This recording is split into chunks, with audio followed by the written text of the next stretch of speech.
The unthinkable alliance. Admiral Krell moved with deliberate precision across the polished floor of Diplomatic Station Epsilon, his four armored limbs creating a rhythmic cadence that announced his approach.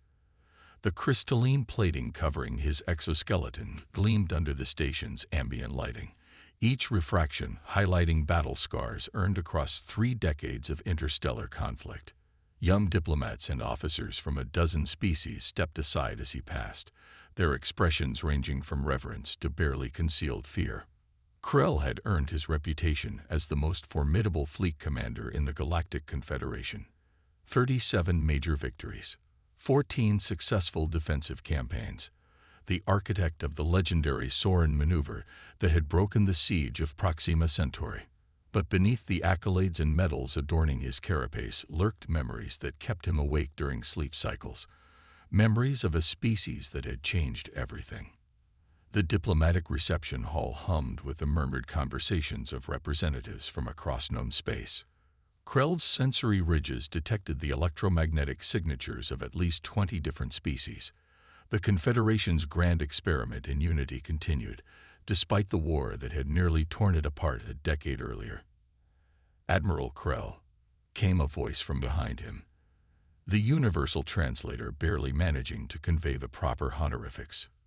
"Your presence honors us."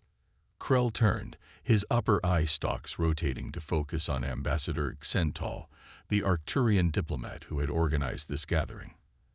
Xental's gelatinous form shimmered with the bioluminescent patterns indicating formal respect.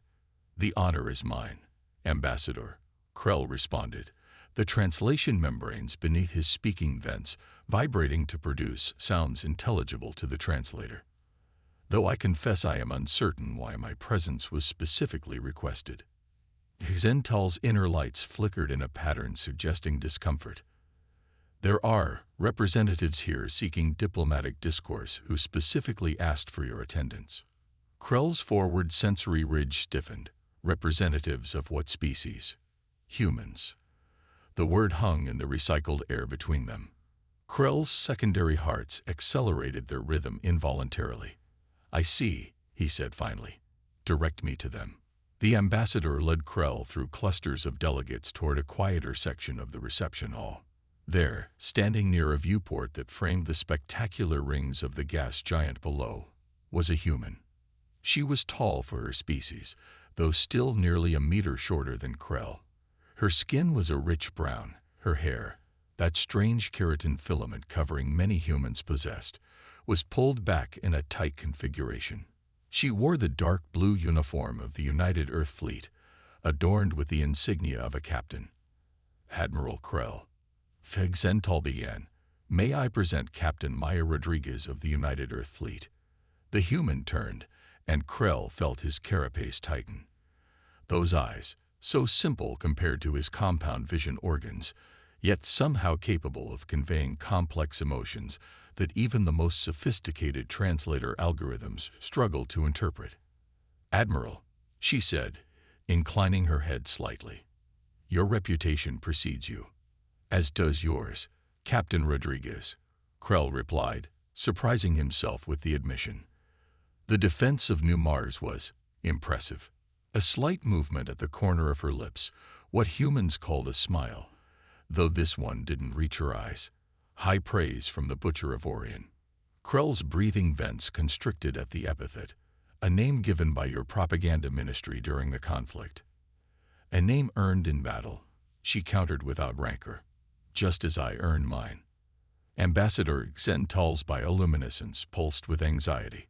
"Perhaps I should leave you two to your diplomatic exchange." Neither Krell nor Rodriguez acknowledged the ambassador's retreat. They stood in silence for several moments, two veterans of a brutal war, now forced into the uncomfortable dance of peace. "Why request my presence, Captain?" Krell finally asked. "There are many Confederation officials more versed in diplomatic protocol." Rodriguez turned back toward the viewport. "Because you understand humans in a way most of your kind do not, Admiral. You've fought us. You've killed us. And most importantly, you've lost to us." Krell's upper limbs tensed. The Orion campaign was a strategic withdrawal. Call it what you like, Rodriguez said, still gazing at the stars. But we both know what happened at Taw City. Krell's mind flooded with memories he had spent years trying to suppress. The human fleet, outnumbered 4-1. His perfect encirclement strategy, executed flawlessly. The track closing. And then the unthinkable. They should have surrendered, Krell said softly. By every calculation, by every strategic doctrine in the known galaxy, they should have surrendered. But we didn't, Rodriguez replied simply. No, Krell agreed. You did not. 5 standard years earlier. Taw City system. Krell watched from the command deck of the dreadnought Inexorable Justice as the human fleet retreated toward the inner system. His encirclement was complete. The humans had nowhere to run, their supply lines cut, reinforcements too distant to matter. All ships report ready. Admiral, his executive officer Mez Toril announced. The humans are contained between our forces and the gravity well of Taw City. They cannot escape. Casualties from the initial engagement? Krell inquired. Minimal. 2 support vessels damaged, 1 destroyer lost. The humans fought well, but their technology remains inferior. Krell's sensory ridges detected the faintest trace of uncertainty in his officer's pheromone signature. Speak freely, Mez Toril. The officer's eye stalks lowered slightly. I am concerned by their retreat pattern, Admiral. It appears deliberate, as if they wanted us to follow. Krell had noticed the same thing. The human retreat had been too orderly, too measured. In previous engagements, human ships scattered when outmatched, using their superior acceleration to escape piecemeal. This coordinated withdrawal was new. A desperate species tries new tactics, Krell said, as much to reassure himself as his officer. Transmit surrender terms. I will give them 1 standard hour to comply. The terms were sent. The hour passed. No response came from the human fleet. They ignore us, Mez Toril observed. Shall we commence the final attack? Krell felt a sensation he rarely experienced before battle. Doubt. Something about the humans' positioning nagged at his tactical mind. They had formed a loose sphere around their flagship, an arrangement that offered no obvious defensive advantage. Scan the system again, he ordered suddenly. Full spectrum analysis of the space between our forces and theirs. His officers complied, sensors sweeping the apparent emptiness. For several minutes, nothing. Then, Admiral, detecting unusual particle dispersion patterns at coordinates 229 Mark 43. Krell rotated his eye stalks toward the tactical display. Magnify. The display zoomed in on seemingly empty space, then revealed the faintest outline of objects. Hundreds of them, each no larger than a standard escape pod, drifting in the void between the fleets. What are they? Mez Toril asked. The answer came a moment later as the objects suddenly accelerated toward Krell's fleet. Evasive maneuvers, Krell shouted. All ships break formation. But it was too late. The objects, miniature drone ships controlled remotely by the humans, detonated simultaneously. Not with conventional explosives, but with something far worse. Artificial singularity generators. Temporary micro-black holes blossomed throughout Krell's perfect formation, their gravitational forces tearing ships apart before collapsing back into nothingness. In 3 minutes, Krell had lost 30% of his fleet, and then the human counterattack began. Your species should not have had that technology, Krell said, the memory still fresh despite the years.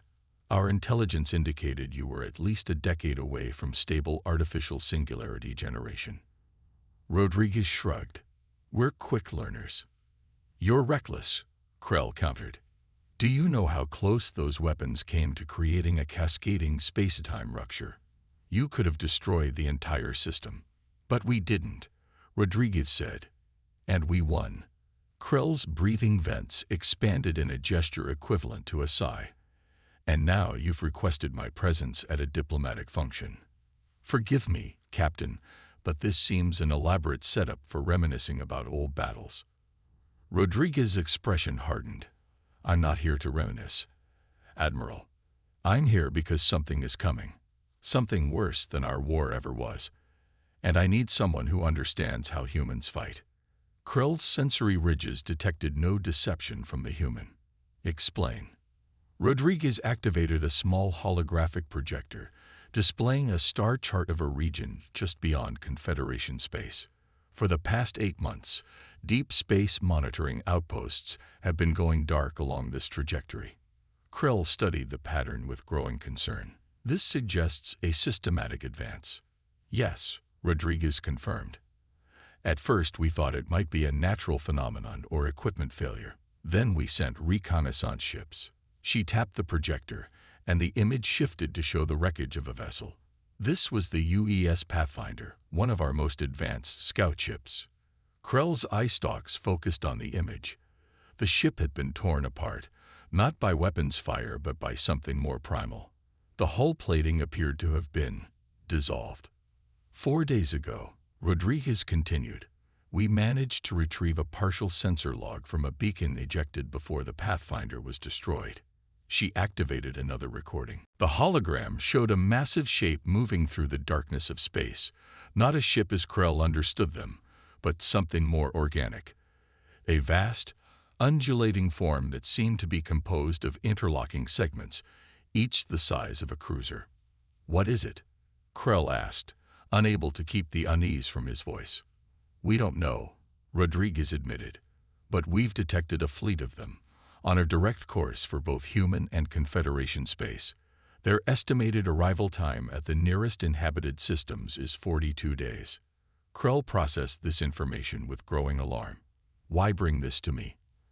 Your species and mine barely maintained diplomatic relations after the war. Rodriguez met his gaze directly. Because whatever these things are, they're not interested in diplomacy. The Pathfinder tried hailing them on all frequencies before it was attacked, and because, despite everything, you know how humans fight. We need someone who can help coordinate a joint defense. A joint defense, Krell repeated incredulously. Our species were slaughtering each other less than 5 years ago. And now we have a choice, Rodriguez said. Continue our grudges until these things arrive and destroy us separately, or stand together and have a chance. Krell's 4 arms flexed unconsciously, a gesture from his species' ancient warrior traditions. My government will not easily accept such an alliance. Neither will mine, Rodriguez acknowledged. That's why I'm not talking to our governments yet. I'm talking to you, warrior to warrior. For a long moment, Krell was silent, his compound eyes studying the human captain. He had spent most of his career fighting humans, learning to respect their tenacity even as he tried to defeat them. The thought of fighting alongside them was unsettling. If we do this, he said finally, it will be on my vessel. I will not command from a human ship. Rodriguez nodded. Agreed. I've already arranged for a joint task force, 3 of our best ships, crewed by veterans who can keep their emotions in check. And you believe this will be enough against these creatures? No, Rodriguez said with brutal honesty. But it's a start. The rest will depend on whether the admiral who nearly defeated us at Ta City can work with the humans who stopped him. Krell extended his upper right limb, a gesture that among his kind signified a pact between warriors. After only a moment's hesitation, Rodriguez took it in her hand, her soft flesh meeting his armored exoskeleton. 2 unlikely alliances, she said. And to surviving what comes next, Krell replied. Neither of them knew then just how prophetic those words would prove to be. The silent nightmare. The command deck of the inexorable Justice had never felt so foreign to Admiral Krell. For 3 decades, he had commanded this dreadnought with absolute authority, surrounded by officers of his own kind. Now the deck accommodated both his species and humans, former enemies working in an uneasy alliance against something that threatened them all. Long-range sensors are detecting the anomalies at the edge of the Epsilon sector, reported Krell's sensor officer, her eye stalks twitching with nervous energy. Estimated time to intercept, 6 hours. Captain Rodriguez stood at Krell's side, studying the tactical display with the intense focus he had come to recognize during their 2 weeks of joint preparation. The human woman hardly slept, another trait of her species that both impressed and disturbed Krell. His kind required regular hibernation cycles to maintain peak mental function. Humans simply pushed through their exhaustion. "They're moving faster than our projections," Rodriguez observed, her finger tracing the trajectory on the display. "And they've altered course slightly." Krell's sensory ridges detected the subtle change in her voice. "You believe they know we're waiting for them?" It wasn't a question, but Rodriguez nodded anyway. "They're demonstrating adaptive behavior. The formation is tighter than what we observed at the outposts." "Tactical implications?" Krell asked, addressing both Rodriguez and his own strategic officer. The strategic officer, Commander Vexhar, flared his breathing vents in the equivalent of a grimace. "If they can coordinate at this level, our plan to divide their formation may be compromised." "Agreed," Rodriguez said. "We need to reassess." Krell studied the human captain's face. Even after weeks of working together, he still found human expressions difficult to interpret, but there was something in her eyes, a calculating intensity that reminded him of their previous encounter as enemies. "You have an alternative strategy," he stated. Rodriguez met his gaze. "Yes, but you're not going to like it." The joint fleet, 3 human vessels and 4 Confederation ships, waited in the shadow of a gas giant's moon. The massive celestial body masked their energy signatures from the approaching entities, which the crews had taken to calling devourers after observing their feeding behavior on a derelict mining station. Krell stood before the assembled command staff in the Justice's strategic planning chamber. Confederation officers on one side, humans on the other, still separate despite their common purpose. "Captain Rodriguez has proposed a modification to our engagement strategy," Krell announced, his translation membranes vibrating with carefully controlled tension. "I have approved this change." A murmur ran through the Confederation officers. Mez Toril, Krell's executive officer, spoke first. "Admiral, with respect, we have not been consulted on this change." "There was no time," Krell replied bluntly. "And having reviewed the captain's proposal, I am convinced of its tactical soundness." Rodriguez stepped forward, activating the holographic display in the center of the chamber. The image showed their fleet position, the approaching devourers, and a new formation unlike anything in standard Confederation tactical doctrine. "The devourers appear to communicate through some form of quantum entanglement," Rodriguez explained. "Our attempts to jam their communications have failed because they're not using any form of electromagnetic transmission." However, she enlarged a section of the display, showing readings from their sensor probes. "They do exhibit a unified response to threats. When one is attacked, all respond within milliseconds." Commander Vexhar's eye stalks quivered with realization. "You want to use their unified response against them?" "Exactly," Rodriguez confirmed. "We deploy in a scattered formation, deliberately exposing vulnerabilities. When they respond to our apparent weakness, they'll create openings in their own defensive pattern." Mez Toril's carapace darkened with skepticism. "This relies on precise timing and coordination between ships that have never trained together. The risk is unacceptable." "The risk of doing nothing is greater," Krell interjected. "These entities have consumed everything in their path. If we fail here, both our civilizations face extinction." A human officer, Commander Chen, Rodriguez's executive officer, spoke up. "We've developed a neural link targeting system that can compensate for the coordination issues. It will allow our weapons officers to fire in perfect synchronization, despite the communication lag."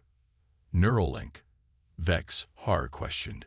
"You would connect your minds to our targeting systems." "A limited connection," Chen clarified. "Focused only on weapons targeting." The chamber fell silent. Neural technology was controversial among Confederation species, many of whom considered the mind sacred territory. Humans, with their characteristic pragmatism, had embraced such technology centuries ago. "I have already approved this measure," Krell stated, ending the debate. "Any officer who cannot accept this decision may transfer to the support vessels remaining at the rear. There will be no dishonor in this choice." Not a single officer moved. Krell's sensory ridges detected pride emanating from both sides of the room. "Then prepare your stations. We engage in 5 hours." The battle began not with the thunderous exchange of weapons fire that Krell had expected, but with eerie silence. The Devourers, massive organic mechanical hybrids stretching nearly a kilometer in length, moved through space with fluid grace that defied their size.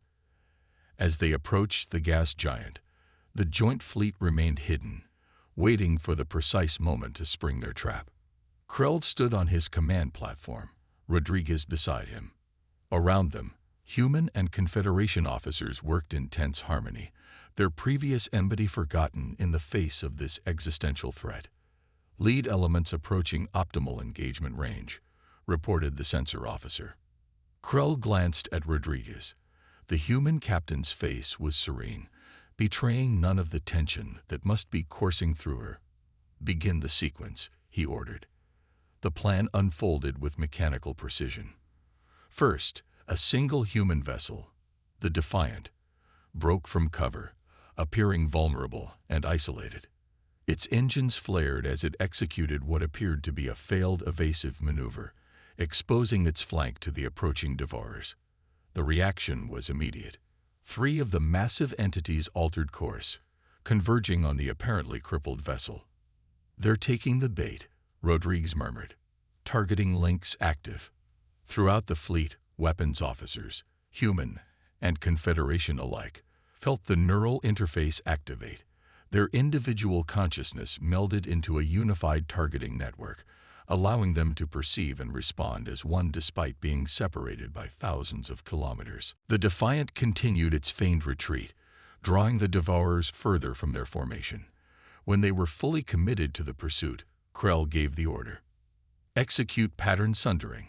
The remaining ships of the fleet emerged from hiding, not in the standard battle formation taught at Confederation war colleges, but in what humans called a swarm pattern. Chaotic, unpredictable, seemingly uncoordinated. Yet through the neural link, each gunner knew precisely where and when to fire. The first volley struck the pursuing Devourers from 6 different angles simultaneously. The entity's outer hulls, a strange blend of organic tissue and metallic extrusion, ruptured under the concentrated fire. "Direct hits," reported Commander Chen, "but minimal damage. Their regenerative capabilities are just as the probes indicated." Krell had expected this.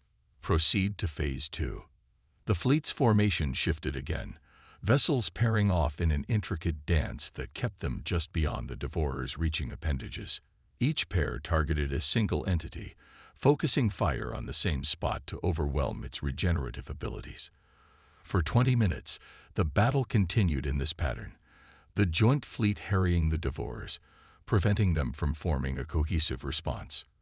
But gradually, the tide began to turn. "The neural link is degrading," Rodriguez reported, her voice tight. "Our human operators can maintain it for another 30 minutes at most before neural feedback becomes dangerous." As if sensing this weakness, the Devourers altered their behavior. Rather than pursuing individual ships, they began to contract their formation, creating a dense sphere of writhing appendages that offered no clear target. "They're adapting," Krell observed grimly. "Prepare contingency protocol Omega." Rodriguez stiffened beside him. "Admiral, Omega protocol will result in casualties among our forward elements." "I am aware," Krell replied, "but the alternative is failure." For a moment, tension crackled between them, the old enmity threatening to resurface. Then Rodriguez nodded sharply. "Understood. Transmitting authorization codes now." Contingency Omega was simple in concept, horrifying in execution. The forward elements of the fleet, 2 human vessels and 1 Confederation cruiser, would penetrate the Devourers' defensive sphere, sacrificing themselves to create openings for the specialized warheads developed specifically for this encounter. Krell watched as the three ships accelerated toward the contracting sphere of Devours. His sensory ridges detected the electromagnetic signatures of their reactor cores being pushed beyond safe limits, a desperate gambit to generate enough speed to breach the entity's defenses. "The Intrepid is taking heavy damage," reported the communications officer. "Captain Hernandez reports hull integrity at 47% and failing." On the tactical display, Krell could see the human vessel shuddering under the assault of a dozen whipping appendages, each secreting the corrosive substance that dissolved hull plating on contact. Yet the ship pressed forward, its weapons firing continuously to clear a path for the vessels behind it. "The stalwart Dawn has breached the outer defensive layer," announced Commander Vexhar, his voice carrying the blend of pride and sorrow appropriate for witnessing a sacrificial charge.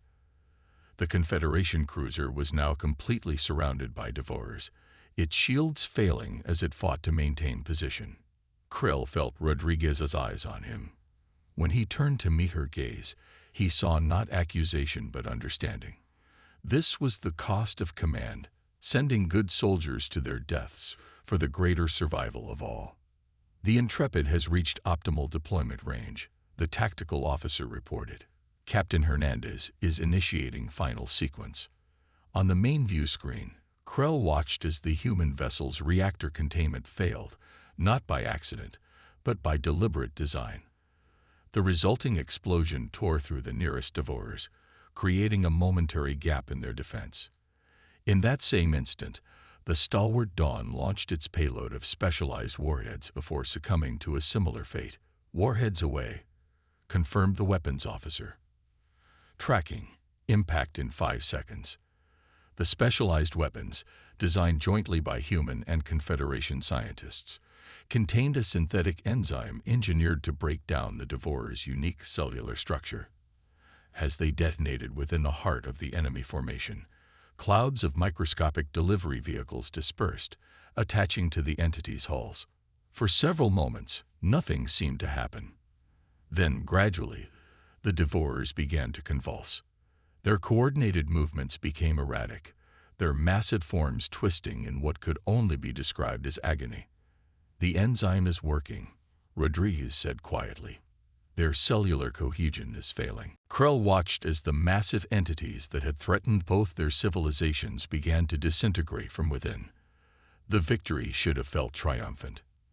Instead, he felt only the hollow weight of the cost. "Stand down from battle stations," he ordered. "Begin recovery operations for any survivors from our forward elements." As the command deck shifted to post-battle procedures, Rodriguez remained at his side. "You made the right call," she said softly, for his hearing alone. "Did I?" Krell's upper eye stalks swiveled to face her.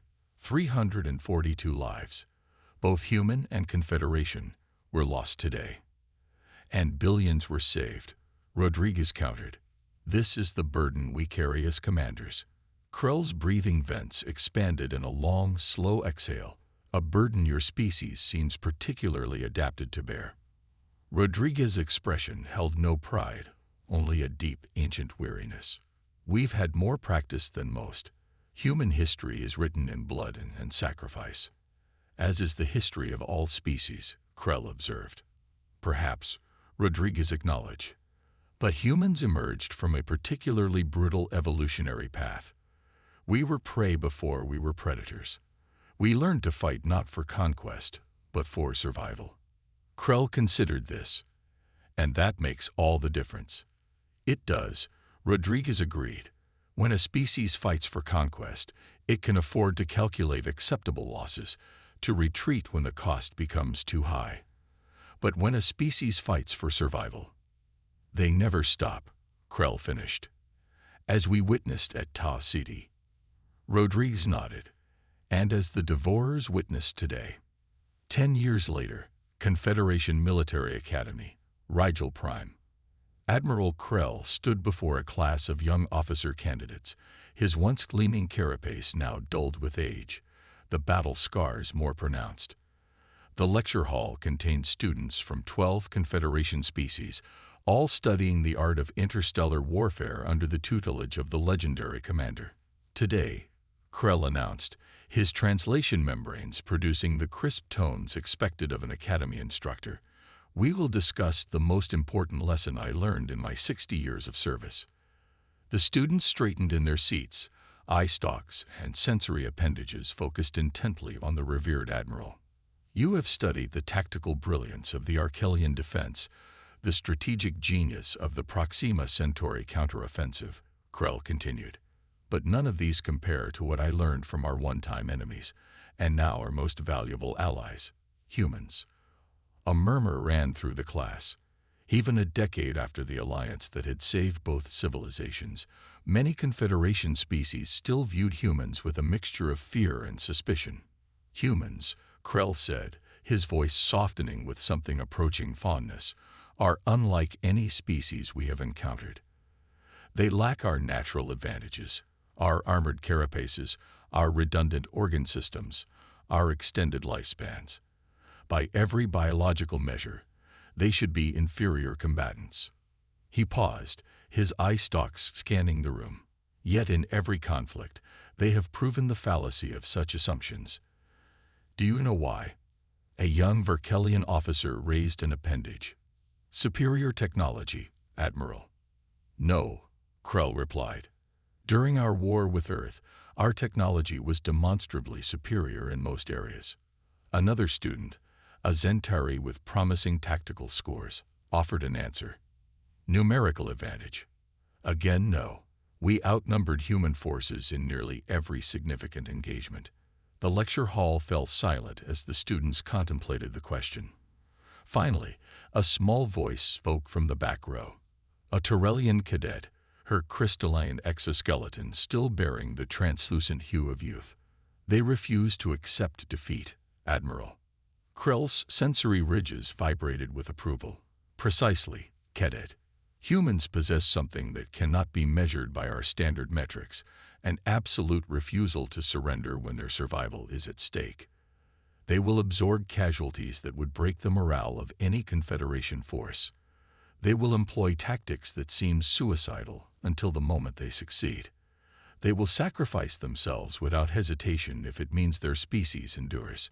He activated the holographic display at the center of the lecture hall, showing footage from the Battle of Epsilon, the desperate charge of the Intrepid, and the stalwart dawn into the heart of the Devourer formation. This, Krell said, his voice resonating with respect, is what I learned from humans. That true strength lies not in superior biology or technology or numbers, but in the unquantifiable spirit that drives a species to continue fighting when all logical analysis suggests defeat is inevitable. The Admiral deactivated the display and faced his students directly. Remember this lesson, young officers. Respect your human allies. Learn from them, but never, never underestimate them. For in the darkest moments, when all seems lost, it is their unyielding determination that may well save us all. As the lecture concluded, and the students filed out, Krell remained at the podium, his mind drifting back to a conversation with Captain Rodriguez, now Admiral Rodriguez, after the Epsilon campaign. Why do your kind fight so hard? He had asked her as they stood on the observation deck of Earth's orbital headquarters, watching the reconstruction of ships damaged in the battle. Rodriguez had considered the question for a long moment before answering. Because we know what it means to be on the brink of extinction, not just as individuals, but as a species. Our earliest ancestors lived in constant fear of predators, of starvation, of the elements. That memory is encoded in our DNA. The knowledge that survival is never guaranteed, that every generation must earn its right to exist. She had turned to him then, her eyes reflecting the distant stars. Your species evolved as apex predators on your homeworld.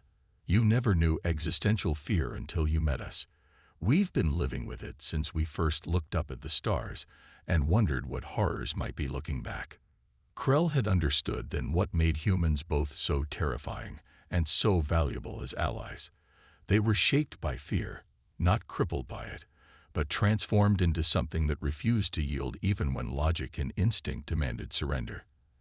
As he gathered his materials from the lecture hall, Admiral Krell's communication implant chimed with a priority message. Admiral Rodriguez, requesting his presence at a strategy session. Something new had been detected at the edge of known space. The old warrior felt his hearts quicken. Whatever came next, he would face it alongside the humans, the species that had taught him the true meaning of courage. The galaxy might fear humans for their tenacity in war, their refusal to accept defeat, but Krell knew better. He feared a universe without them.